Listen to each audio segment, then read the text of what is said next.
لوگ کیا کہیں گے، اور یہی ایک جملہ ہے کہ لوگ کیا کہیں گے، اس بات سے بچنے کے لیے بہت سارے لوگ دین پر عمل کرنے سے بھاگتے ہیں، جی لوگ کیا کہیں گے۔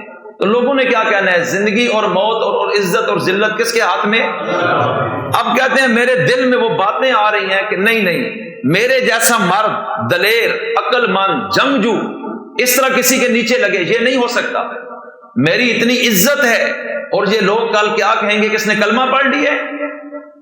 اب خالد بن ولید کہتے ہیں کہ میں سوچنے لگا کہ میں یہ دیکھ رہا ہوں کہ یہ مسلمانوں کا نبی غالب آ رہے ہیں، ایک دن ہوگا یہ پورے عرب کا بادشاہ بن جائے گا، یہ حالات میں دیکھ رہا ہوں، رکنے نہیں پا رہے، اور ہمیں یہاں پناہ نہیں ملے گی، چونکہ ہم نے جو جرم کیے ہیں ان کے مقابلے میں آ کے، اگر یہ غالب ہو گئے تو ہمارا انجام کیا ہے۔ اب دو ہی راستے ہیں، یا تو ہمیشہ کے لیے ہم اپنے علاقے کو چھوڑ جائیں اور روم کے بادشاہ کے پاس میں چلا جاؤں، میں جا کے یا یہودی بن جاؤں یا نصرانی، اور اپنے جو جوہر ہیں حرب و ضرب کے، یہ میں وہاں پیش کر کے باقی زندگی وہاں گزاروں۔ اور چونکہ وہ بھی ان سے واقف تھے کہ یہ کتنا بڑا جنگجو آدمی ہے۔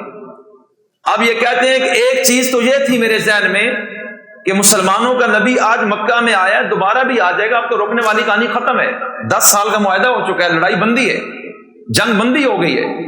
تو خلاصہ یہ نکلا کہ مجھے یہاں سے نکل کے روم میں چلے جانا چاہیے، جو دنیا کی دوسری سپر پاور ہے، اور باقی زندگی وہاں گزار دینی چاہیے، بجائے اس کے کہ آنے والے وقت میں ہمارے لیے یہ زمین مزید تنگ ہو جائے۔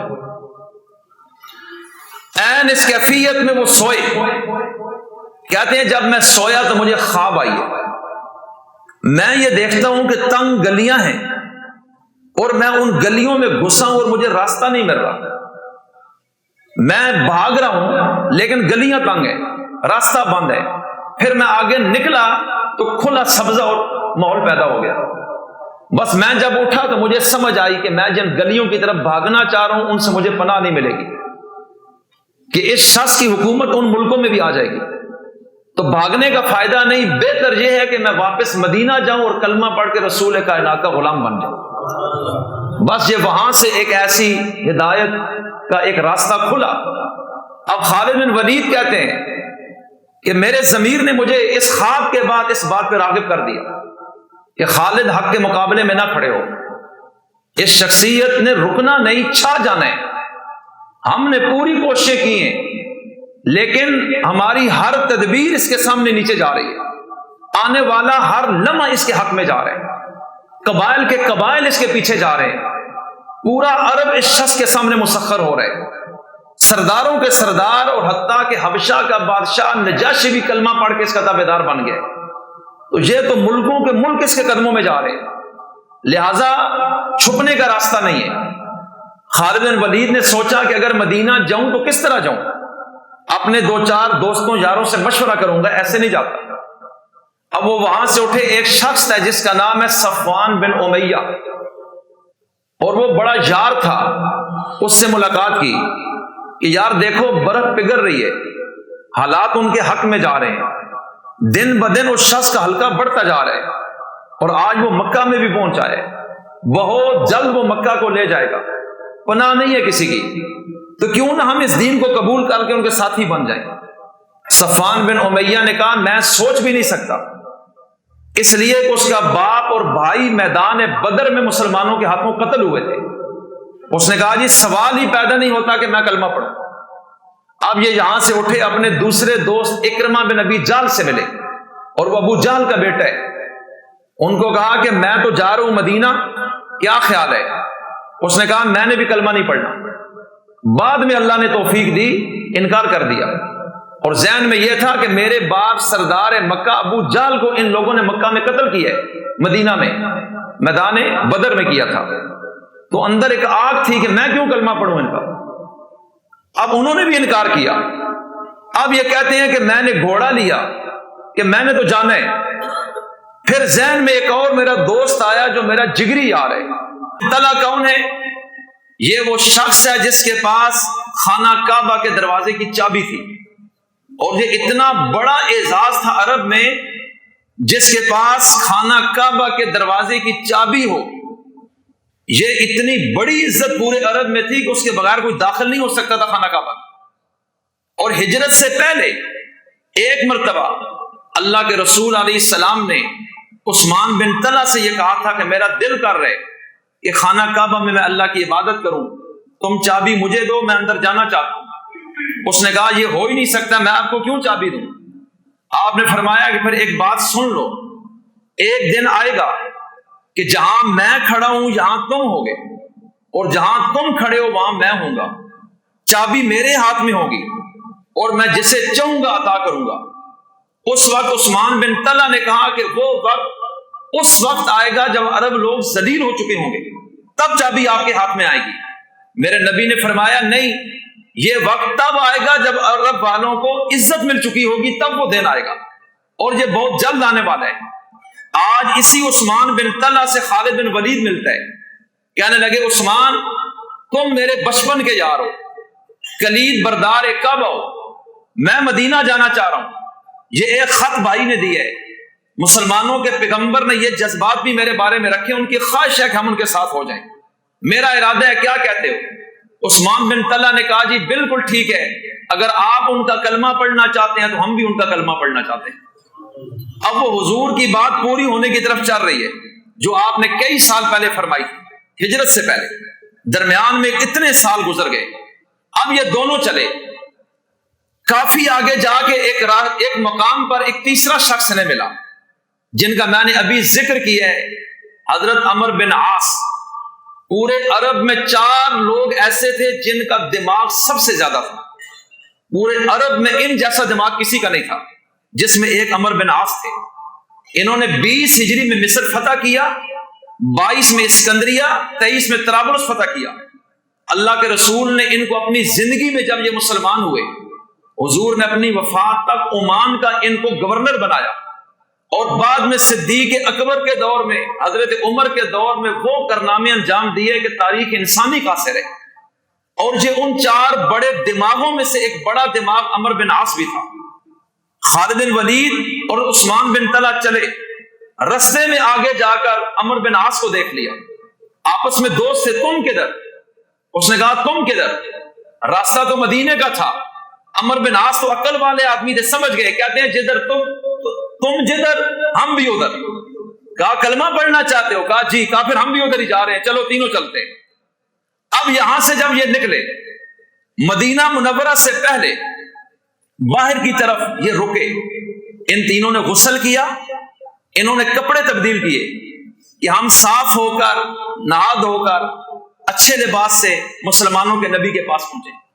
اور جب یہ مدینہ میں داخل ہوئے اور خالد بن ولید کے بھائی ولید کو معلوم ہو گیا، اور ان سے پہلے رسول کائنات کو پتا چل گیا کہ یہ تینوں شخصیات مکہ سے آ رہی ہیں اور مدینہ میں پہنچنے والی ہیں. آپ نے اس وقت صحابہ سے فرمایا کہ آج مکہ نے اپنے جگر کے ٹکڑے پھینک دیے ہماری طرف. یہ وہ تاریخی جملہ آپ نے بولا ہے جو آج بھی کتابوں میں فرمایا کہ آج مکہ نے اپنے جگر کے ٹکڑے ہمارے قدموں میں پھینک دیے. اب جب یہ تینوں سامنے آئے، حضور علیہ السلام کھڑے ہوئے ملے، کہا خالد کیا حال ہے؟ کہا یا رسول اللہ بس آج تو غلامی میں آئے. اب مشورہ ہوتا ہے کہ پہلے کلمہ کون پڑھے. عمر بن عاص حضور کے سامنے پہلے بیٹھے، اور اس وقت طریقہ یہ تھا کہ جب کوئی مسلمان ہوتا، اللہ کے رسول اپنا ہاتھ آگے کرتے اور وہ بیعت ہوتا تھا، اسے بیعت اسلام کہا جاتا ہے. یہ اسلام کی بیعت تھی، اور ایک بیعت ہے اصلاح کی، وہ بھی رسول اللہ نے کی ہے. یہ جو سلاسل میں چل رہی ہے یہ بدعت نہیں ہے، یہ قرآن پاک میں موجود ہے، لیکن اگر کوئی پڑھے تو وہ گناہوں سے توبہ کی بیعت ہے، یہ اسلام میں آنے کی بیعت ہے. یہ بیعت اسلام ہوئی، اور عمر بن عاص نے ہاتھ آگے کیا رسول اللہ کے ہاتھ کی طرف. حضور نے ہاتھ آگے کیا، انہوں نے کھینچ لیا. حضور نے کہا کیا ہوا ہے؟ کہا کہ ہم نے تو آپ کو بڑا ستایا ہے، بڑی لڑائیاں لڑی ہیں، آپ کے بندے مارے ہیں، مکہ سے آپ کو نکالا ہے، اتنے بڑے بڑے جرم کیے ہیں، اور آج ہماری نظریں نیچے ہیں، ہم اتنے شرمندہ ہیں کہ آپ کو دیکھ ہی نہیں پاتے. آج میں کلمہ اگر پڑھتا ہوں، وہ اتنی زیادتیاں جو ہم نے کی ہیں ان کا کیا بنے گا؟ آپ نے فرمایا عمر سنو، 3 چیزیں ایسی کمال کی ہیں کہ جو پچھلے گناہوں کو ختم کر دیتی ہے۔ فرمایا ان الاسلام یہدم ما کان قبلہ، کہ اسلام اتنی کمال کی چیز ہے کہ جب کوئی شخص اسلام قبول کرتا ہے اللہ اس کی پچھلی زندگی کے سارے گناہ ختم کر دیتے ہیں۔ وَإِنَّ الْهِجْرَةَ تَهْدِمُ مَا كَانَ قَبْلَهَا، اور جب کوئی اسلام کے لیے ہجرت کرتا ہے، ہجرت تو وہ بھی پچھلے گناہوں کو اڑا دیتی ہے۔ وَإِنَّ الْحَجَّ يَهْدِمُ مَا كَانَ قَبْلَهَا، اور حج بھی اگر کوئی کرے وہ بھی پچھلے گناہوں کو اڑا دیتا ہے۔ اس لیے بالکل بے غم ہو جاؤ، جو کچھ ہو چکا اللہ نے اس کو کلیئر کر دیا۔ عمر بن عاص مسلمان ہوئے، بیعت ہوئے، خالد بن ولید مسلمان ہوئے، عثمان بن طلحہ مسلمان ہوئے۔ اب اللہ کے رسول جب مکہ فتح کرنے کے لیے آئے، یہ تو عمرۃ القضاء کے بعد فتح مکہ سے پہلے ہوا، اب کچھ عرصے بعد 10,000 صحابہ کا لشکر آیا مدینہ منورہ میں، اور اللہ نے بغیر لڑائی کے مسلمانوں کو پورے مکہ کی حکومت دے دی۔ اس وقت نبی نے فرمایا عثمان بن طلحہ کہاں ہیں؟ وہ تو غلام بن کر ساتھ ہیں، دروازہ کھول کے کھڑے ہیں۔ آپ نے فرمایا چابی مجھے دے دو۔ انہوں نے چابی دی، کہا بولو وعدہ سچا ہوا یا نہیں؟ انہوں نے کہا یا رسول اللہ سچا ہو گئے، میں نے کہا تھا جدھر میں ہوں ادھر تم ہوگے، اور جدھر تم ہوگے ادھر میں ہوں گا، اور تم نے کہا تھا میں تمہیں چابی نہیں دیتا، یہ تمہارا رویہ ہے، لہٰذا آج محمد دوبارہ کعبے کی چابی قیامت تک تمہیں دینا چاہتا ہے۔ اور فرمایا کوئی ظالم ہوگا جو قیامت تک تیری نسل سے اس چابی کو واپس لے گا۔ اس لیے آج بھی جو شخص کلید بردار کعبہ ہے وہ حضرت عثمان بن طلحہ کی اولاد ہے۔ کسی اور کی گارنٹی نہ بھی ہو کہ وہ کس صحابی کی نسل ہے، لیکن اس کی گارنٹی ہے کہ حضرت عثمان بن طلحہ کی اولاد ہے، اور رسول اللہ نے یہ چابی ان کو دی ہے، یہ بات یاد رکھیے گا۔ اس لیے میں عرض کرنا چاہتا ہوں حضرت خالد بن ولید نے 125 جنگیں لڑی، اور اصل ان کا کیریئر جنگ کا اس وقت دنیا کے سامنے کھلا جب انہوں نے کلمہ پڑھا، پھر جس لڑائی میں گئے جو جور دکھائے، پھر ایک وقت ایسا آیا کہ حضرت صدیق اکبر نے اپنے دور خلافت میں تمام اسلامی فوجوں کا چیف آف آرمی سٹاف خالد بن ولید کو مقرر کر دیا۔ حضرت عمر نے اپنے دور میں ابو عبیدہ بن الجراح کو آرمی چیف بنایا، خالد بن ولید کو ان کے انڈر کیا، اور اس کی وجہ دیگر وجوہات میں سے ایک یہ تھی کہ لوگ یہ کہتے تھے کہ ہر جنگ خالد کی وجہ سے جیتی جاتی ہے، اور حضرت عمر لوگوں کا یہ نظریہ توڑنا چاہتے تھے کہ جنگ کسی بندے کی وجہ سے جیتی جاتی، جنگ اللہ کی مدد سے جیتی جاتی ہے، ایمان ہے تو غلبہ آئے گا۔ لہٰذا یہ جو تم نے ایک تصور بنا لی ہے کہ خالد کی وجہ سے جنگ، میں خالد کو معزول کرتا ہوں اور ابو عبیدہ کو آرمی چیف بناتا ہوں اور ان کو ان کے نیچے کر دیا۔ اب اس کے بعد جتنے جہاد ہوئے ان سب میں اللہ مسلمانوں کو فتح دیتا جا رہا ہے، اور وہ بتانا چاہتے تھے کہ جنگیں شخصیات سے نہیں جیتی جاتی، جنگیں ایمان سے جیتی جاتی ہیں، کہ لوگوں کے عقیدے غلط نہ ہو جائیں۔ اس لیے میں عرض یہ کرنا چاہتا ہوں، حضرت خالد کی یہ خواہش تھی کہ یا اللہ مجھے شہادت چاہیے، اور سر سے پاؤں تک کوئی جسم کا حصہ ایسا نہیں جس پہ ان کو زخم نہیں لگے میدانوں میں۔ لیکن جب ان کی موت کا وقت آیا تو خالد بن ولید اپنے گھر میں بسترے کے اوپر تبھی موت مار رہے ہیں اور آنکھوں میں آنسو ہیں۔ کسی نے کہا موت سے ڈر گئے، کہا موت سے ڈرنے والا نہیں، موت مجھ سے بھاگتی ہے، میں میدانوں میں موت پہ جھپٹتا تھا، میں اس لیے روتا ہوں کہ کئی لوگ میرے ساتھ میدانوں میں گئے، پہلی مرتبہ ان کو شہادت ملی، اور میں شہادت کو ڈھونڈ ڈھونڈ کے مر گیا، لیکن میں آج تک شہید نہیں ہو سکا، بسترے پہ مر رہا ہوں، میں اپنی قسمت پر رو رہا ہوں۔ اس وقت اللہ کے رسول کا یہ فرمان دنیا پہ کھلا کہ خالد اللہ کی تلواروں میں سے ایک تلوار ہے، اگر یہ میدان میں کٹ جاتا لوگ کہتے اللہ کی تلوار توڑ دی ہے۔ اس لیے رسول اللہ کی اس بات کو بھی رب نے غالب کرنا تھا، اور ان کی نیت تو تھی، اس لیے اس ارادے سے اللہ نے مقام شہادت بھی عطا فرمایا۔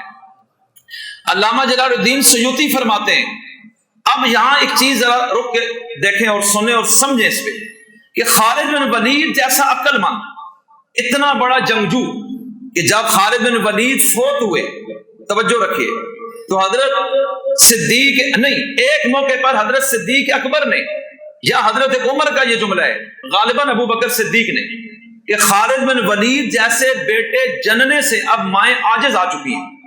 یہ امام الصحابہ صدیق اکبر کا قول ہے کہ خالد بن ولید جیسا بیٹا جننے سے مائیں عاجز آ گئی، قاصر ہو گئی ہیں، اب کوئی ماں خالد بن ولید جیسا بچہ نہیں جان سکتی۔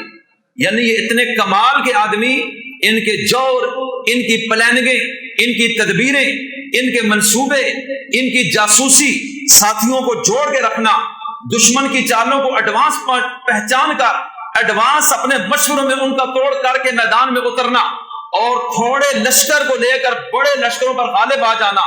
خالد بن ولید نے ملک شام میں جب فتوحات کی اس وقت دنیا اور ان کی قائل ہو گئی۔ اس لیے میں عرض کرنا چاہتا ہوں، اتنے بڑے جنگجو، اتنے بڑے عقل مند، ارے جب یہ بھی میرے نبی کے قدموں میں آ کے گرے تو پھر رسول اللہ کی شان کیا ہوگی؟ اس چیز کو ذرا سوچ لینا چاہیے۔ اتنے بڑے بڑے عقل مند لوگ جب ان کے غلاموں میں آ گئے تو پھر رسول کائنات کا مرتبہ کیا ہوگا؟ پھر وقت کے بادشاہوں کو رب نے ان کے قدموں میں گرایا۔ آخر وہ رسولوں کے سردار تھے، جبھی جا کر رب نے ان کو دنیا پہ کھولا اور زمانہ ان کے قدموں میں چلا جاتا رہا۔ اللہ تعالیٰ مجھے اور آپ